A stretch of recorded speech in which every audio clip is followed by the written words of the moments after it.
He had a new interest, neurology, the study of nervous diseases. And he made a very canny move, travelling to the centre of this burgeoning science, an intellectual hotspot.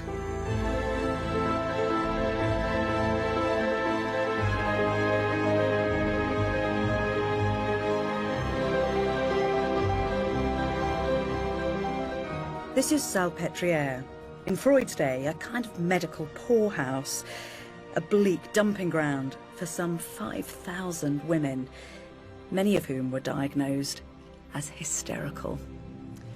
Hysteria, from the Greek word for womb, was a mysterious condition that was thought to afflict women from the ancient world onwards. Really, it was just a catch-all diagnosis for all kinds of nervous symptoms, from fits and paralysis to anxiety and headaches. And for centuries, it was a dangerous tool in the hands of male doctors who were trigger-happy in diagnosing women as hysterical, to the point where they incarcerated perfectly sane individuals in hospitals and asylums.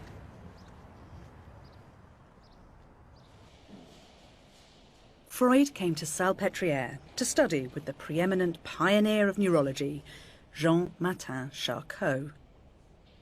Having discovered that some nervous conditions like multiple sclerosis were the result of lesions on the brain, Charcot turned his attention to the mysteries of hysteria. Charcot approaches hysteria more scientifically and more seriously and doesn't think of it as simply a woman's ailment. And he sees distinct phases. He talks about the epileptoid phase, a tonic phase, a fit. And the fit was epileptic rigidity. He then talks about clonic phase, or the clown phase, where these huge thrashing movements take place. So he's identified these different phases. What kinds of methods is he using to kind of further his scientific inquiry? Well, Charcot uses hypnosis to diagnose hysteria. He thinks that if women are susceptible and men are susceptible to hypnosis, that's probably a sign that they do have hysteria. But he also uses hypnosis in his great public lectures, to which, you know, all of Paris comes. Getting a ticket to go to one of Charcot's public lectures is like going to the best play in London. So the patients were on display in these public lectures? The patients were on display, and under hypnosis they will begin to walk, and they will talk, and they will effectively do what the medic asks of them. So we know that Freud's there, he's in the audience, he's one of Charcot's pupils. Do we know what kind of an impact this had on Freud? Well, I think it has an immense impact. He begins to see that there are different forms of thinking and activity going on in the human mind simultaneously. And that there are whole areas of the human mind that are there ready to be plumbed. Freud returned to Vienna aged 29, full of new ideas and career plans. But things certainly weren't easy for Freud. When he first opened his practice in this apartment block in 1886, business was depressingly slow. Sometimes he couldn't even afford a cab to make house calls, and he could only marry Martha in the same year thanks to gifts and loans from friends. One of Freud's principal benefactors was the eminent physician Joseph Breuer. Like Freud, Breuer was curious about the scientific mysteries of hysteria. One of his old patients stood out. Breuer had treated a highly intelligent young woman from an affluent Jewish family called Bertha Pappenheim, giving her the pseudonym Anna O. She experienced hallucinations and suffered from partial paralysis. At times, she could only speak English. She appeared to have a split personality. Now, Anna's case really fascinated Freud, partly because of her extreme symptoms, but also because of the innovative way that Breuer treated her.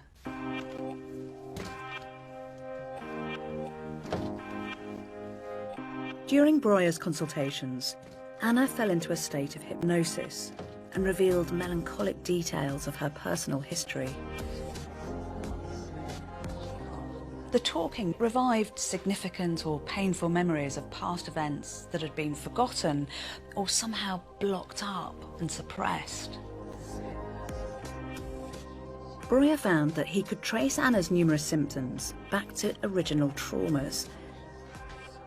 When Anna showed an aversion to drinking water, Breuer linked it back to her seeing a dog being allowed to drink out of the glass of its owner.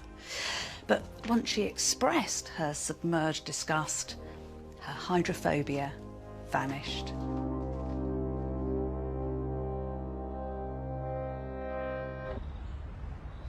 Freud realised that Breuer might have stumbled upon not just an explanation, but a cure for hysteria. Working from new, larger premises at number 19 Berggasse, he began to apply Breuer's cathartic treatment to his own neurotic patients. But Freud had a problem. He just couldn't hypnotise all of his patients. So he smartly turned a failing into a virtue and developed his own version of a talking therapy.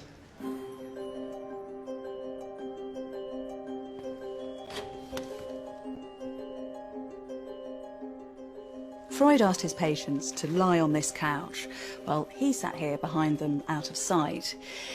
He encouraged them to say whatever came into their minds, almost as if they were talking to themselves.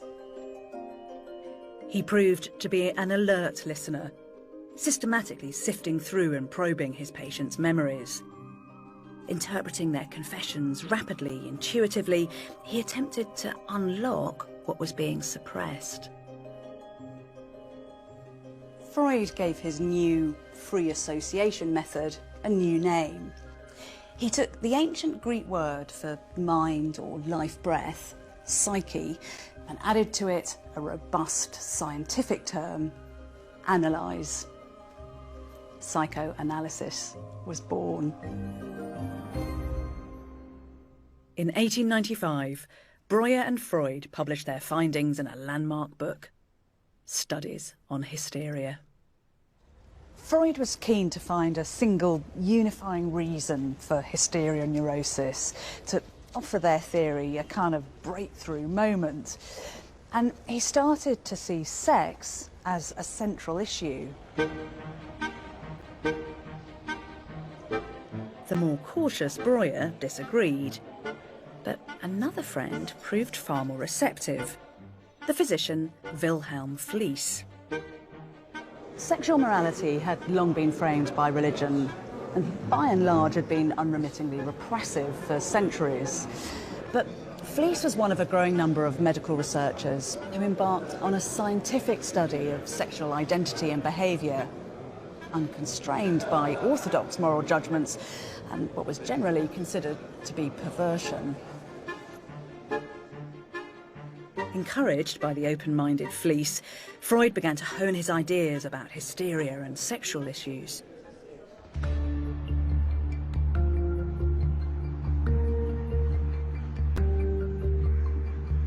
In April 1896, he went to read a paper to the Viennese Society for Psychiatry and Neurology.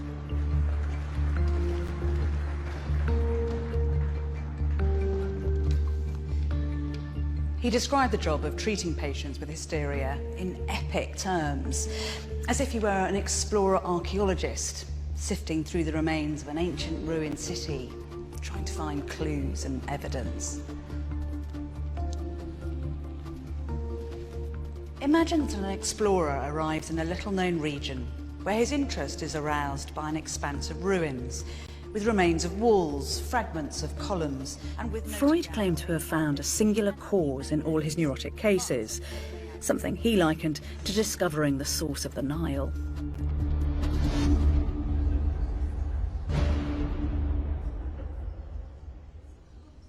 His daring theory, the seduction theory, was that all neuroses were the result of some kind of sexual abuse in childhood, typically by the father. But rather than the glory that he was expecting, the paper was met with bewilderment and scepticism. One eminent neurologist in the audience dismissed it as a scientific fairy tale.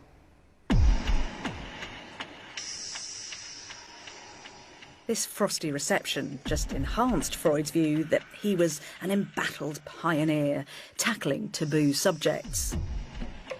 However, in little more than a year, even he would concede that his seduction theory was fatally flawed. Hysteria was so widespread that to imagine so many men were paedophilic abusers was highly implausible. With hysteria afflicting Freud's own family, the idea that his father Jacob could also be guilty was the final straw.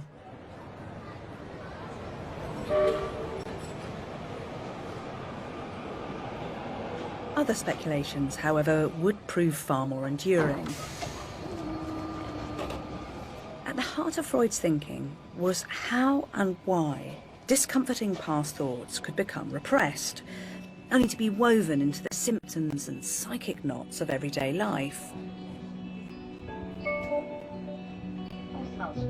Freud believed that the unconscious mind held the key.